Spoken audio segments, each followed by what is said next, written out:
Premièrement, je voudrais dire que celui qui craint les critiques ne fera rien. Donc nous ne devons pas craindre les critiques qui viennent de tout bord pour nous empêcher à faire ce qui est mieux. C'est pourquoi aujourd'hui, nous avons pris notre courage en deux mains pour dénoncer, pour protester. J'aimerais vous dire d'abord que si vous rentrez dans la Bible, vous trouverez que tous les prophètes étaient des grands dénonciateurs. Ils dénonçaient les méfaits, ils dénonçaient les guerres qui venaient de toutes parts pour attaquer Israël. Et nous, pasteurs, dans notre rôle prophétique, nous dénonçons aussi. C'est pour cette raison que nous sommes rassemblés ici, en ce moment ici, devant notre tabernacle pour cet acte citoyen.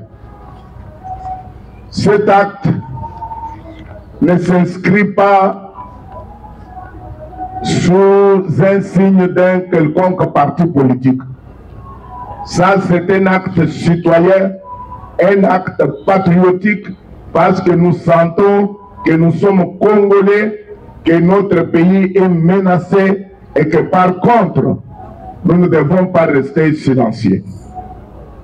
Que direz-vous si par exemple un homme venait, vous êtes dans votre parcelle, assis tranquillement avec votre famille, votre femme et vos enfants, qu'allez-vous faire si quelqu'un venait pour vous déloger de votre parcelle, vous chasser de votre parcelle, prendre votre parcelle par la force? Qu'allez-vous faire?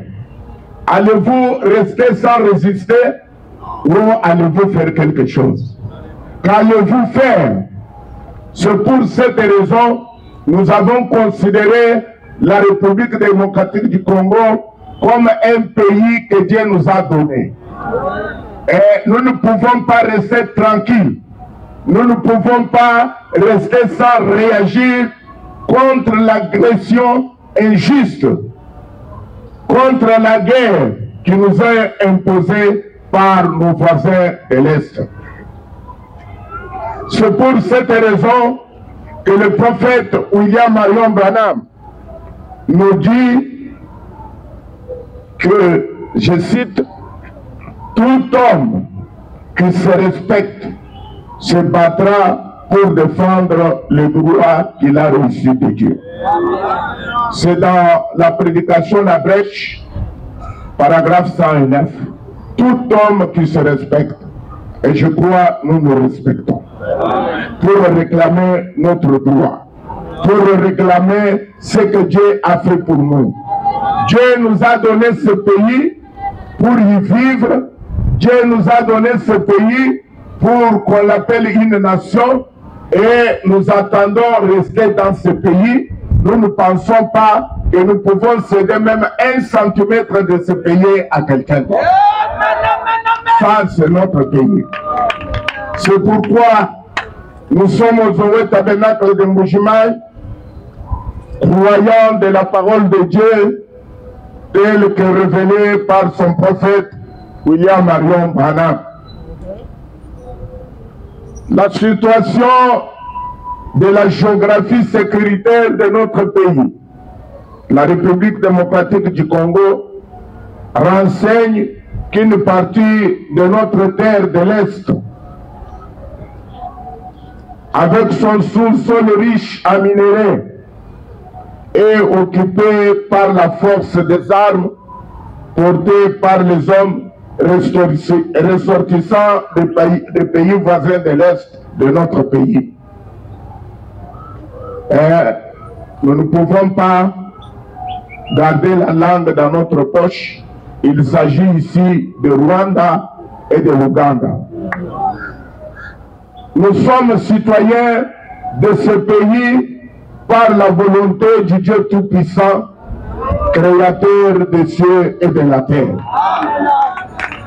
À ce titre de citoyens, sans armes ni munitions pour combattre, nous nous sommes résolus aujourd'hui devant le monde et toute la communauté nationale de dénoncer d'une façon claire et dans les termes sans embâche cette agression méchante de la part de nos voisins qui ont un seul motif de s'accaparer des minerais du Congo.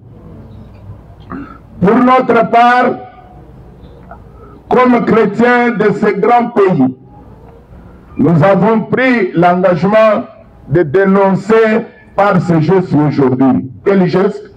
Nous allons mettre notre main sur la bouche et deux doigts sur notre tempe pour dénoncer le silence.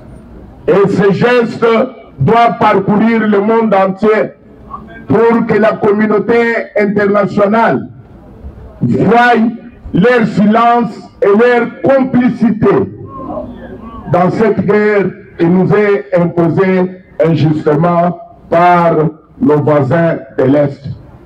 Donc, dans une minute, nous allons faire ce geste-là. Donc, une main sur notre bouche et deux doigts sur la tempe, montrant qu'à l'Est, on tue et la communauté internationale ne dit rien. Pas seulement ils ne disent rien, ils sont même complices. Ce sont eux qui arment les voisins de l'Est avec des armes, avec ces choses-là, pour venir tuer notre paisible population. Demandons à des forces négatives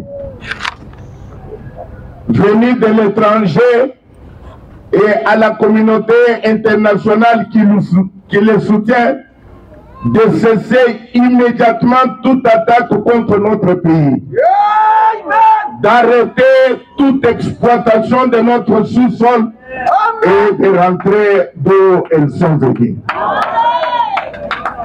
La République démocratique du Congo est un pays indépendant qui a ses limites et dont la terre et son sous-sol appartiennent à ses citoyens.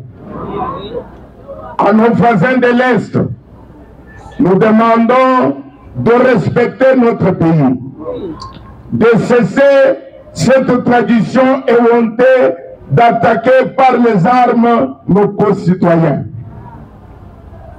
de tuer les civils, de violer les femmes, les jeunes filles et de nous donner incessamment des spectacles de bébés pleurant sur le dos de leur mère morte, tuée par balle ou autre arme.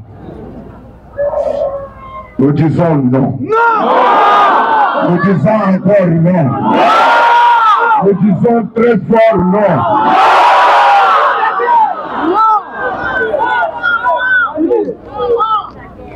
Que les agresseurs rentrent au Rwanda et en Ouganda et qu'ils laissent les minerais du Congo entre les mains de ces enfants placés sur cette terre par le Dieu créateur qui a donné à chaque homme, une femme de la planète, une portion de la terre pour y vivre et l'appeler son pays ou sa nation.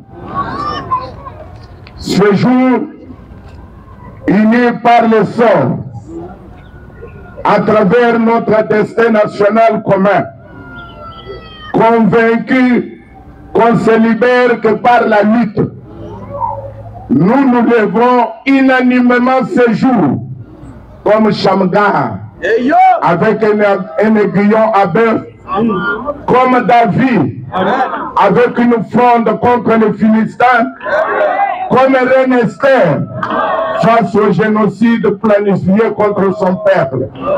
Nous disons non, non, non, arrêtez, arrêtez, c'est assez.